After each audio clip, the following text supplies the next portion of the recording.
final la gente que tiene memoria, seguro que tiene esperanza también. Qué lindo este pueblo que mira su historia, se junta y celebra cantando su fe. Qué lindo este encuentro de tantos hermanos que viven haciendo la comunidad. Qué linda la vida si juntos buscamos verdad y justicia, paz y libertad.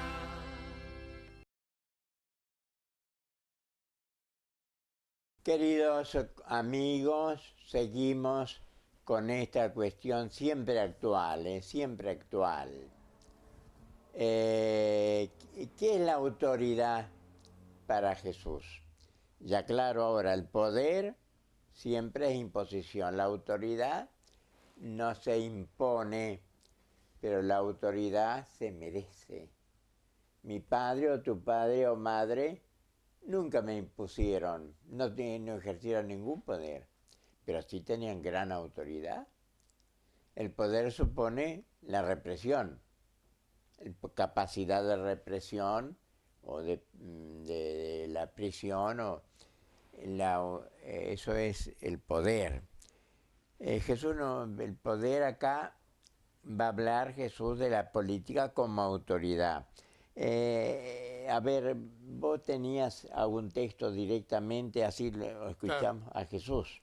Sí, porque precisamente los discípulos también indudablemente que no pueden escapar, como no escapamos nosotros, cada uno a los problemas de la época. Y también a ellos los tocaba el tema de, bueno, y entre nosotros que lo seguimos a Cristo, ¿quién manda aquí? ¿Quién es el más grande de nosotros? ¿Quién es el que va a ser la autoridad entre nosotros? Y bueno, Lucas nos trae también ese pasaje y nos va a mostrar el pensamiento allí de Jesús, la palabra de Jesús, la palabra de Jesús como la palabra de Dios es palabra que obra, es palabra que es verdad y que tiene autoridad y que obra. Creo que la única palabra que actúa por sí sola cuando es la palabra de Dios, la palabra, el verbo. Sí. Tiene poder por sí sola, tiene autoridad y poder hace. Hace cuando habla. Cuando habla, hace también. Cuando habla, hace. Claro. Es lo contrario a nuestros políticos, entre comillas. Se habla mucho y no se hace. El que habla hace, la única palabra que hace es la palabra de Dios, que sería la envidia de los políticos, ¿no? Del político, digamos, dedicado al poder. Hablar y que se haga. Bueno, pero que hagan los otros. Sí, o que no yo hagan hablo, nada, indico y que hagan. O que no hagan nada, pero lo importante es hablar. Hablar. Y ahí está la... Y surgió una discusión, dice Lucas, sobre quién debía ser considerado como el más grande. Ajá. Jesús les dijo. Primero en la lista, ¿no? Bueno, va. ¿Quién es el primero en la lista? Bueno.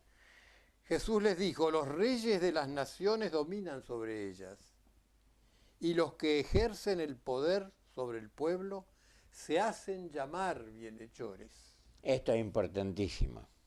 Pero entre ustedes no debe ser así.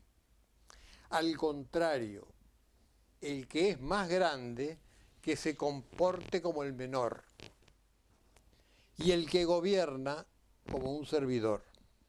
Como un servidor. Ajá. Porque ¿quién es más grande? ¿El que está a la mesa o el que sirve? ¿No es acaso el que está a la mesa? Y sin embargo yo estoy entre ustedes como el que sirve.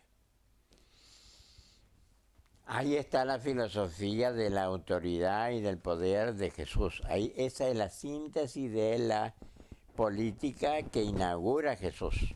Claro, de la política de la autoridad. Es decir, por eso cuando hablábamos en la última encuentro que tuvimos sobre esta política de la urdimbre por el poder, que se opone a la que realmente es la política como actividad del hombre hacia la felicidad de todos. De todos.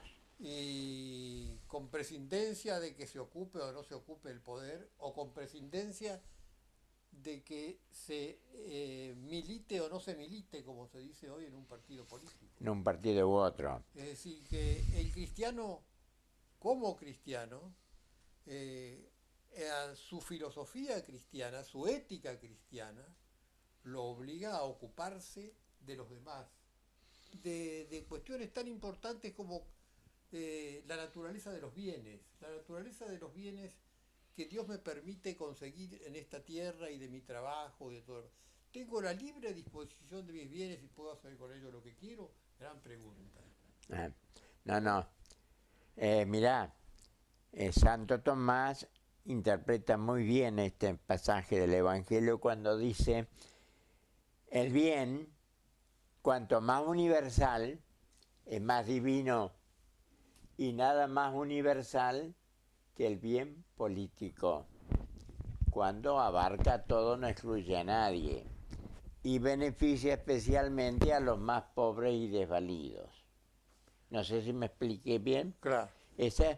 Cuanto más universal es más divino, y el bien más universal, así debiera ser, es el bien político, porque no es solamente para mí, para vos. Y esta otra expresión, pero que es antievangélica: la propiedad privada es sagrada. ¿Qué va a ser sagrada? Mucho más sagrada que la propiedad privada es la dignidad humana de la persona. Pero está eso, la propiedad privada es intocable. No, y la propiedad privada, cuando excede la necesidad del propietario, ya no es propietario. Le pertenece a la gente que está indigente, sin lo necesario para vivir. Esto no es común. Ya sé que esto no lo va a aceptar todo el mundo. Y sin embargo, sí, los bienes principales en el mundo hoy tienen un origen universal. Es el esfuerzo de generaciones que vienen sumándose para constituir una masa de bienes cuyo destino es precisamente el destino universal de los bienes, como le llama la doctrina de la Iglesia en cuanto a la disposición de los bienes. De allí que el cristiano, en realidad, cuando habla del derecho, porque se habla del derecho a la propiedad, del derecho a la vida, del derecho a la libertad, que en realidad la libertad no es un derecho, es un bien. La libertad es un bien que se consigue, que se logra. Cuanto se es más hombre, más libre se es. Entonces, buscamos la libertad a través de nuestro desarrollo personal, y cada uno tiene que buscar la libertad en su desarrollo personal. Y es función de la sociedad política y de todos cristianos el que cada uno pueda encontrar su desarrollo personal y su propia libertad. De ahí Entonces, el cristiano, yo diría que en relación a los derechos que se proclaman tantas veces con tanta vehemencia, el cristiano, en cambio, es aquel que tiene una perspectiva de los derechos desde el deber.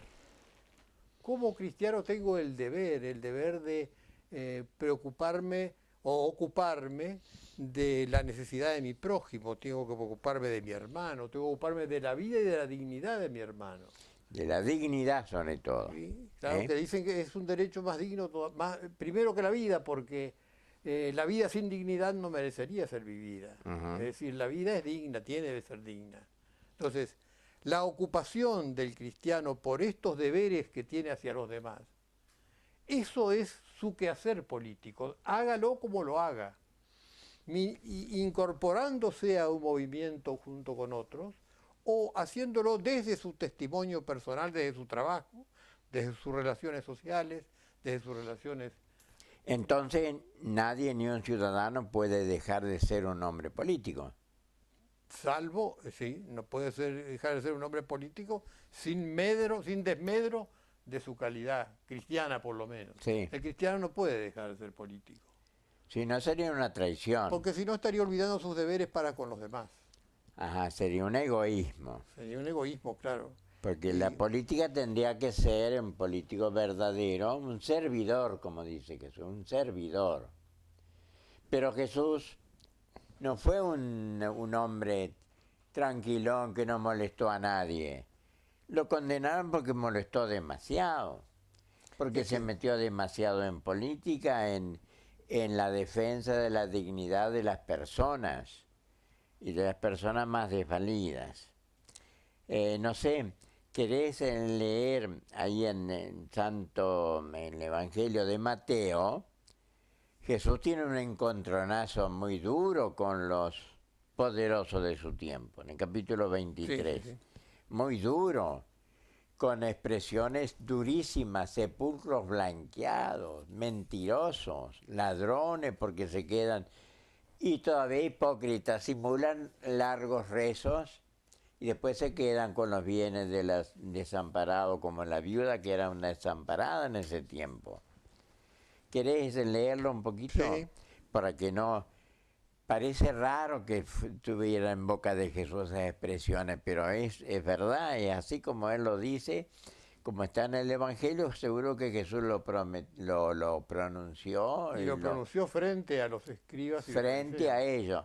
Y dice especialmente San Lucas que eso lo dijo en voz alta para que lo oyeran todo, para que todos lo oyeran. No al oído nomás, pero no se lo cuentes a nadie. No, lo dijo en voz alta y ante todos. Pero no parecen palabras de Jesús esas. Pero quiero que lo lea y lo escuchemos todos, porque a lo mejor nunca lo escuchamos o pensamos que era de cualquier otro vecino. Hay de ustedes, dice, hay de ustedes, escribas y fariseos, hipócritas, que cierran a los hombres el reino de los cielos. No entran ustedes, ni dejan entrar a los que quisieran. Hay de ustedes, guías ciegos, que dicen, si se jura por el santuario, el juramento no vale, pero si se jura por el oro del santuario, entonces sí que vale. Entonces sí. Y sigue... La plata vale más que el juramento, que la dignidad en el que la pronuncia. Claro. Sí. Hay de ustedes, escribas y fariseos hipócritas, que pagan el diezmo de la menta, del hinojo y del comino, es decir, pagan los impuestos. Hay impuestos de lo que no tiene importancia. Cumplo con la ley, pago los impuestos. Y descuidan lo esencial de la ley, les dice, la justicia, la misericordia y la fidelidad. Miren, esa, la justicia, para Jesús en lo social, lo importante es la justicia, la misericordia con el pobre, el desvalido, y el tercero... El pobre, la justicia, la misericordia. La justicia, la misericordia y la fidelidad. Y la fidelidad, mantener la promesa.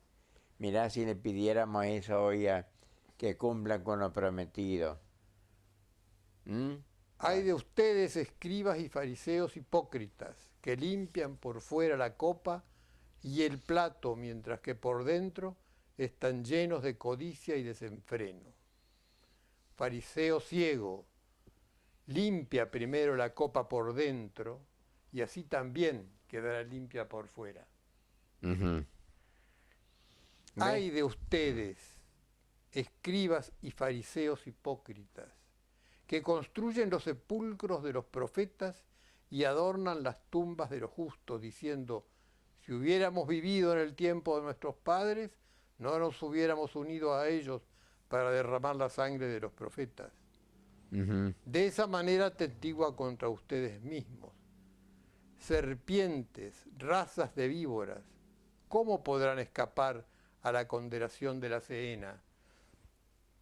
Mente terrible, serpiente, raza de víbora. Y eso en labios de Jesús, ¿eh?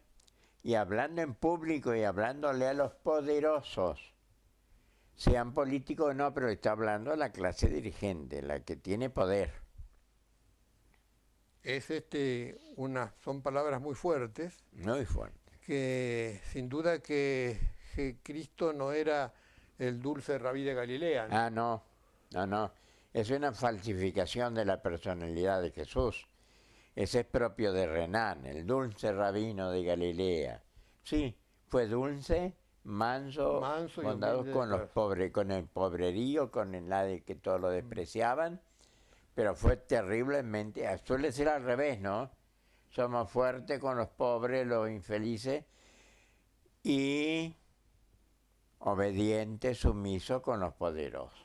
Eso suele ser casi siempre así, ¿no?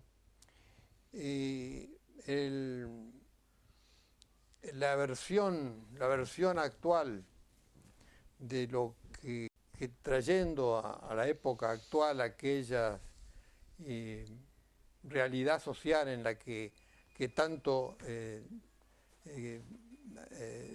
criticó allí Cristo, nuestra realidad está señalando en este momento en el mundo cada vez una mayor concentración de poder y de riquezas en menos personas. Sí. Cada vez son menos los que posean más y cada vez son más los que casi no tienen para subsistir. Ujú. Es decir, la gran muchedumbre de excluidos sociales es responsabilidad de una sociedad que pretende construir un reino sin Dios. Es decir, pretende construir un reino sin los valores evangélicos. Sí. Y en nombre de ideologías, atándose a dogmas que si alguna semilla de verdad tienen, están utilizados como un fermento de poder para algunos exclusivamente. Sí. Entonces, atacan todo lo otro que sea, se apartan de todo lo que sea mensaje fundado en una ética que está basada en la caridad, en la solidaridad, en el destino último del hombre, que es su propia salvación mediante su desarrollo personal. Sí. Ahora, todo esto que vos estás sintetizando lo tienes en las encíclicas sociales de los papas, de los anteriores y del actual.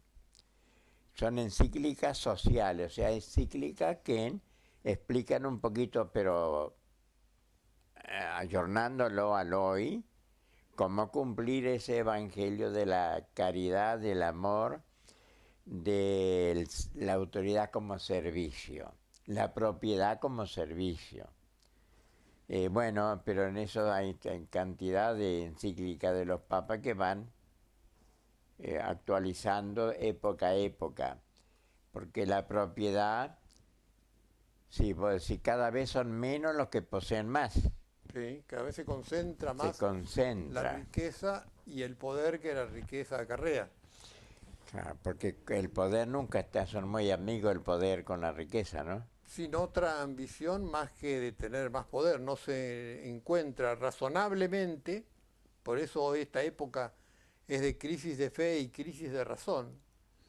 Razonablemente es imposible pensar qué se pretende lograr con la acumulación de riquezas y qué placer se obtiene en el ejercicio del poder, de sentirse alabados.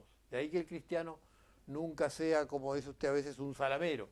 No salamea a nadie. No salamea a nadie, no. Porque respetas la dignidad del otro y su propia dignidad. El salamero falta la dignidad personal también, no solamente a la dignidad del otro. Pero, viste que esto es un problema muy arduo para solucionar entre la riqueza distribuida entre las naciones, los continentes, las personas y las clases sociales. Es una cuestión compleja que debería ser nuestra ocupación en la medida en que tengamos talentos para encararla según nuestros propios vocaciones, carismas. Pero es cuestión principal que debe ocuparnos cuando queremos. No podemos decir, esto es muy difícil para mí, no. Lo tenemos que hacer cada uno desde la posición en que se encuentra y según su particular medio, su modo de vida y su modo de actuar.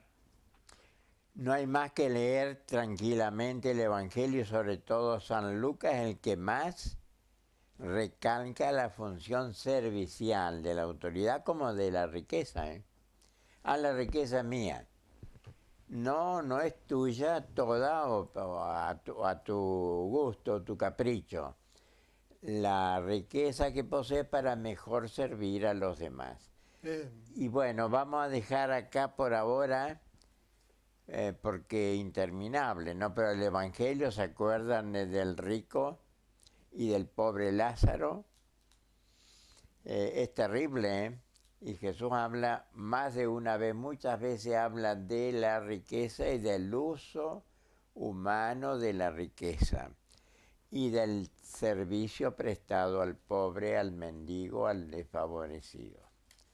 Bueno, con esto damos, después seguimos otras expresiones más, pero esto es inacabable y de todos los días que va cambiando, el gran problema, la distribución, pero la vida es para todos. Las riquezas distribuidas por Dios son abundantísimas, que alcanzan y sobran para que viva la humanidad. Bueno, gracias por habernos escuchado hoy y ya veremos si seguimos algo más este tema. Qué linda la gente que tiene memoria, seguro que tiene esperanza también. Qué lindo este pueblo que mira su historia, se junta y celebra cantando su fe. Qué lindo este encuentro de tantos hermanos que viven haciendo la comunidad. Qué linda la vida si juntos buscamos verdad y justicia, paz y libertad.